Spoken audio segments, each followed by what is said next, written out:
Eh bien, à présent, on va parler de culture, parce qu'il y a évidemment l'intelligence artificielle au sein de la culture, avec mes deux invités qui nous ont rejoints.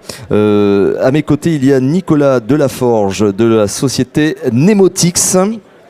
Et Madame Marie-Dominique Leroy, qui est du ministère de la Culture. Merci Madame d'être présente également cet après-midi.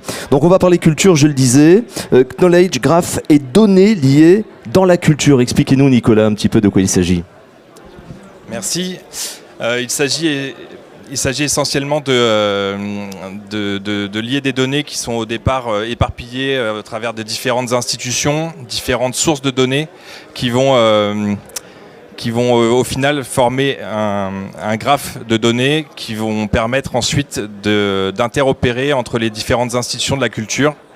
Et en ça, en fait, proposer des services innovants et servir de base de terreau pour des algorithmes d'intelligence artificielle qui vont pouvoir se nourrir de ces données liées une fois qu'on les aura enrichies et bien décrites. Donc Marie-Véronique est avec moi pour nous présenter la feuille de route et les initiatives du ministère de la Culture en matière de données liées et de données culturelles. Et ensuite, moi, je vous présenterai les travaux de Nemotix, notamment en partenariat avec le ministère de la Culture, sur la proposition de services innovants et d'applications qui exploitent ces données. Merci Nicolas, merci beaucoup de m'accueillir ici. Je suis ravie d'être dans ce salon. Donc je pense que vous ne devez pas avoir énormément de partenaires institutionnels, donc je suis contente de représenter le ministère de la Culture dans cette instance. Moi, je vais peut-être remonter un petit peu en amont de la réutilisation des données dans le cadre d'algorithmes et de services innovants pour l'intelligence artificielle. De prime abord, notre mission, c'est de donner accès au patrimoine culturel aux citoyens et au plus grand nombre. Et du coup, de le faire de façon structurée et de façon conforme à des standards, c'est aussi faciliter cette mission principale qui est la mission du ministère de la Culture. Et donc, dès 2014, en fait, le ministère de la Culture s'est saisi de cette question et a défini une stratégie pour la sémantisation des données culturelles. Et donc, cette stratégie, elle s'articule autour de 4 axes. Donc, d'une part, l'identification, l'interaction, l'interconnexion et la confiance. Donc, vraiment des enjeux principaux autour de la donnée et donc de la donnée culturelle. Et donc, on fait un effort assez important vis-à-vis de nos institutions pour les accompagner, pour les sensibiliser aussi à ces questions et à ces enjeux autour de la donnée. Parce que du coup, notre enjeu immédiat, c'est le fait d'avoir des données liées, ça augmente la visibilité et l'interopérabilité des données. Donc ça, c'est un peu notre point d'accès finalement, c'est le point qui permet de convaincre les institutions de se lancer dans des opérations de sémantisation, comme on le dit. Et donc, du coup, finalement, la cerise sur le gâteau, c'est d'arriver à avoir des services innovants qui vont aller puiser sur ces données liées et du coup d'avoir des graphes de connaissances qui vont ensuite être réutilisés donc, pour de l'intelligence artificielle, pour des moteurs de recommandation, pour des moteurs de traduction ou encore je ne sais quelles applications. Donc du coup, en fait, notre approche, elle est très pragmatique dans le sens où, en fait, en termes d'enjeux politiques et de moyens, en fait, on accompagne vraiment les établissements donc, à se former, à se sensibiliser aux enjeux des données liées. Du coup, on essaye d'inciter chacun à développer un peu son graphe de données liées à son échelle pour que du coup, après, à terme, on arrive à avoir ce qu'on appelle, nous, le graphe culture. Donc le graphe culture qui serait l'ensemble de ces données liées qui a été établi au niveau de chaque institution culturelle. Il y a un enjeu aussi de responsabiliser les producteurs de données et de contenus. Et donc du coup, le fait d'avoir cette approche-là, ça nous permet aussi de garantir le fait qu'on pourra éventuellement après à terme faire évoluer, maintenir les données plus aisément. Et j'allais aussi ajouter que donc, on a cette stratégie au niveau du ministère de la Culture, mais du coup cette stratégie elle s'inscrit aussi dans un cadre politique très important qui est que le ministère s'est doté d'une feuille de route sur les données et les contenus culturels. Donc du coup c'est vraiment une politique ministérielle autour de la donnée et on a aussi au niveau européen toute une stratégie numérique qui vise à créer des espaces européens des données. Et donc du coup il y a un espace de données pour le patrimoine culturel. Donc du coup Garantir l'interopérabilité au niveau national et européen, ça passe aussi par des données liées et ça passe aussi par des graphes de connaissances. Et en fait, ces graphes de connaissances s'inscrivent dans une logique qui est la logique du web de données, qui est une logique qui n'est pas nouvelle. C'est quelque chose qui date des années 2005 à peu près, qui s'est démocratisé dans les années 2000, on va dire, jusqu'à aujourd'hui. On connaît les knowledge graphs, notamment celui de Google, qui est utilisé pour tous les moteurs de recherche, pour la recherche d'informations sur le web.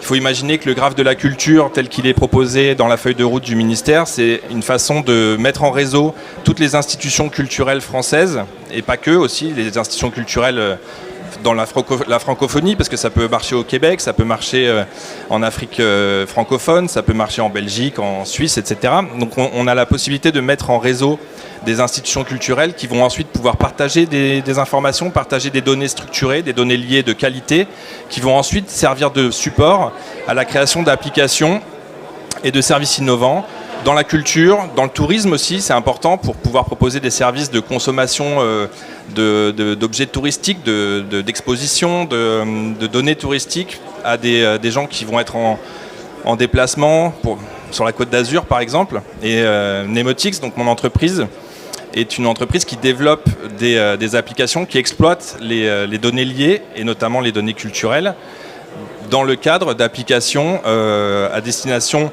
du grand public ou à destination des professionnels. Et en l'occurrence, on a déjà eu l'occasion de collaborer sur un certain nombre de projets. Le projet le plus emblématique qui a eu lieu dernièrement, c'est un projet qui s'appelle le Dictionnaire des francophones, qui est un projet en partenariat avec le ministère de la Culture, l'Université de Lyon 3 et aussi les Affaires étrangères et la francophonie.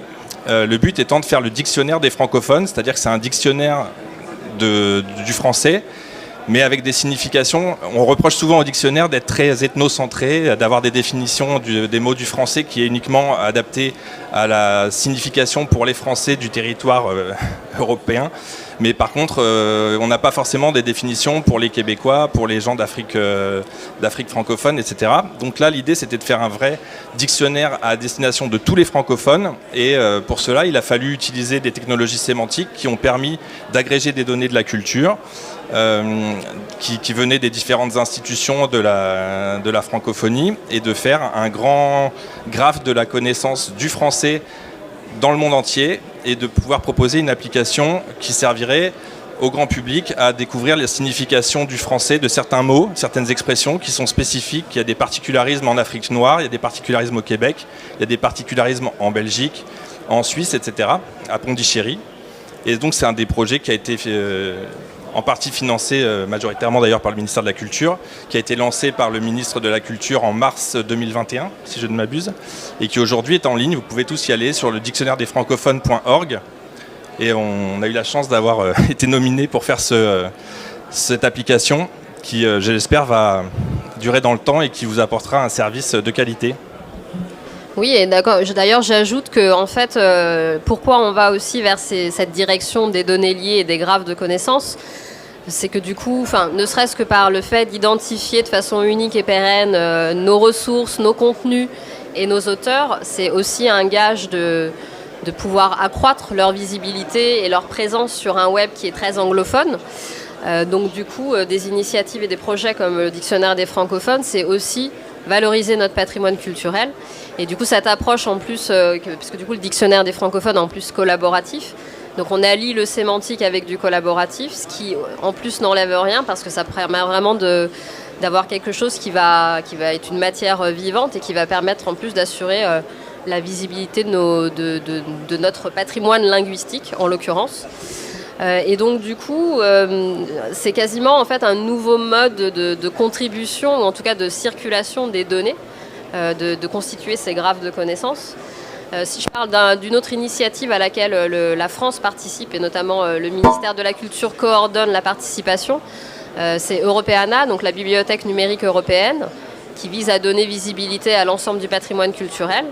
Donc jusqu'à présent, c'était très, on va dire, classique, avec des métadonnées qu'on fournissait par des systèmes classiques de transmission de données. Et donc là, de plus en plus, on va s'orienter vers des graphes de connaissances, parce que du coup, ça va permettre d'accroître la visibilité du patrimoine culturel français, parce que du coup, on aura les données qui auront été structurés et gérés en amont par les institutions culturelles qui auront eu l'accompagnement nécessaire. Et donc du coup, ces données vont circuler au niveau national et au niveau européen beaucoup plus facilement. Et du coup, ces données qui vont arriver au niveau national et au niveau européen vont pouvoir donner lieu à de nouveaux usages et de nouvelles applications. On va avoir d'autres exemples de réutilisation possibles. Et donc, dans le patrimoine culturel, on a beaucoup d'enjeux parce que du coup, on a d'une part la description des contenus, mais on a aussi une énorme connaissance en fait en termes de référentiels scientifiques et techniques, donc toute une connaissance métier. Et donc là, on a vraiment des besoins en outillage pour gérer nos référentiels dans les standards du web sémantique. Et du coup, Mnemotix notamment propose aussi des éléments pour ça. On a participé à quelques projets, notamment avec le Muséum national d'histoire naturelle, pour mettre en sémantique des données, notamment scientifiques, sur les bases de données qu'on appelle naturalistes. C'est les scientifiques qui ont découvert les différentes espèces, pour mettre en harmonie finalement les différentes sources de données qui ont pu s'accumuler avec le temps. C'est des institutions qui sont très vieilles, avec des données un peu de partout, des données de publication, des données sur des scientifiques qui datent d'il y a des siècles. Donc on a cette vocation de remettre à niveau toutes les archives, toutes les collections de ces institutions culturelles et scientifiques, pour ensuite permettre à des applications comme celles que nous on est amené à développer d'utiliser ces sources pour croiser des informations, trouver de la richesse dans le croisement de ces informations et nourrir les algos d'IA. Aujourd'hui on parle beaucoup d'IA au sens machine learning, au sens algorithme de traitement de données dans des data lakes à plat, etc. Ce qu'il faut savoir, c'est qu'historiquement l'IA c'était des systèmes experts avec des modèles formels qui formalisaient l'expertise et la connaissance, et qu'en croisant cette discipline de l'IA avec les algos de machine learning d'aujourd'hui, on a des résultats qui sont beaucoup plus satisfaisants et beaucoup plus qualitatifs qu'en prenant des données qui sont un peu à trous de partout, qui n'ont pas forcément été validées, qui vont donner des résultats d'analyse qui ne vont pas forcément toujours être pertinents. Nous, on part du principe qu'avoir une donnée de qualité, c'est quand même le gage d'algorithmes de machine learning pertinents et fiables. Et donc là, aujourd'hui, on a aussi un projet de collaboration avec le Québec, notamment sur ce qu'on appelle la découvrabilité des contenus culturels en ligne. Et en cela, le dictionnaire des francophones va servir de source. Notamment, il y a des institutions qui ont montré leur intérêt d'utiliser le dictionnaire des francophones, par exemple, pour développer des applications. Ça a été le cas de TV5 Monde, qui se disait « Ah bah tiens, plutôt que d'utiliser le dictionnaire Google pour décrire les définitions dans mon site web, on va plutôt utiliser le dictionnaire des francophones, ça correspond mieux à leur image dans la francophonie. » On travaille aussi avec les éditions Actes Sud, qui veulent pouvoir indexer leurs éditions, leurs données avec un référentiel francophone de qualité et riche, et pas seulement qui va être défini par des API fournis par Google ou assimilés. Donc on voit que le besoin en termes de données liées de qualité et ouvertes est un besoin qui est réel pour permettre à des organisations, des entreprises, des administrations de mieux décrire leur propre activité, leurs propres données, et proposer à leurs clients et à leurs utilisateurs des services de meilleure qualité. Le tourisme est un secteur d'activité également qui aurait beaucoup à gagner à l'exploitation de ces données culturelles liées, et on aurait beaucoup à gagner à, par exemple, mettre en relation les offices de tourisme, les organisations culturelles, que ce soit au niveau institutionnel mais aussi privé. Ça peut être des salles de spectacle, des salles de concert, ou des événements organisés par des municipalités comme la mairie de Cannes. Oui, et en fait, tu parles de découvrabilité, mais du coup, c'est vrai que toutes les actions finalement qui sont liées à cette structuration des métadonnées, ou en tout cas à créer ces graphes de connaissances, ça contribue justement à la découvrabilité du patrimoine culturel, parce que du coup, d'une part, le fait d'utiliser des graphes de connaissances, ça nous permet d'avoir des données multilingues, parce que du coup on va lier des données françaises francophones avec des données qui viennent d'ailleurs et qui sont dans d'autres langues. Donc du coup par ces liens on bénéficie du coup de la traduction entre guillemets. Donc du coup le fait d'avoir le multilinguisme, ça nous permet aussi de faciliter ou d'améliorer la découvrabilité des contenus qui du coup vont être beaucoup plus visibles. Et du coup moi j'ai un exemple de projet qui est vraiment très ancien mais qui du coup fonctionne toujours aussi bien. On a une base de données des musées de France, donc avec un catalogue des collections qui est en français. Et à un moment donné, on a fait un lien avec DBpedia, donc qui est le volet données de Wikipédia. Et en fait, on a transformé une base qui était française et francophone en quelque chose de multilingue. Et comme quoi, en fait, on peut réutiliser un travail qui a été fait dans un projet donné dans d'autres contextes.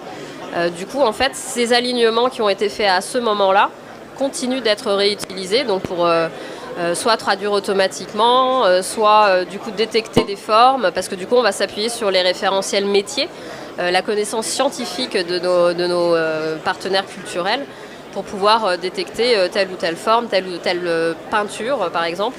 Donc du coup, on a aussi des exemples de reconnaissance d'images qui s'appuient sur des graphes de connaissances avec du coup des données liées qui sont derrière dans les coulisses.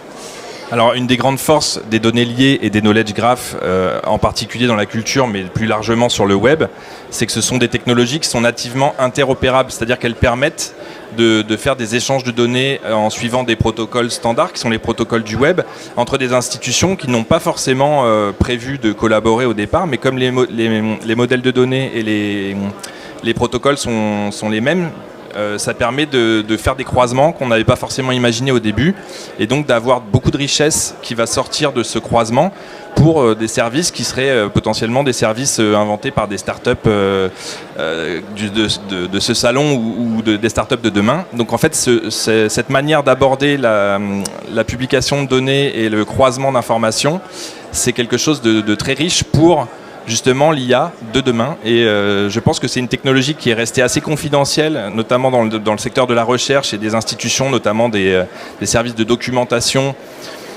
C'était quelque chose d'une affaire de spécialistes pendant longtemps, et ce salon en fait est une bonne occasion pour faire connaître cette technologie qui mérite vraiment d'être découverte, et pour ça moi je vous invite à venir nous voir sur notre stand Nemotix. On est au stand de la CCI Côte d'Azur.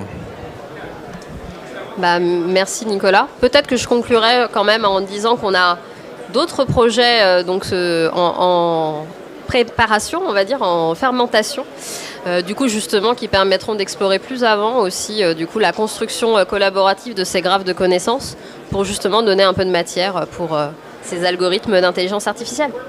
On travaille aussi avec la fondation Luma à Arles, je ne sais pas si tu en as entendu parler, c'est une fondation de design et humaniste en fait, qui s'intéresse à toute la création autour de projets, on va dire, environnementaux et culturels dans le design, et qui va notamment se nourrir de ces données de la culture pour ces services de demain. Voilà. Merci. Merci beaucoup. On peut les applaudir. Madame Marie-Véronique Leroy du ministère de la Culture. Merci madame d'être présente donc cet après-midi et de nous avoir éclairé évidemment sur l'intelligence artificielle et la culture. Et merci à vous également, donc Nicolas Delaforge de Nemotix. On vous retrouve, on le sait, hein, pas très loin. Hein. Allez, pas très loin. Merci madame en tout cas.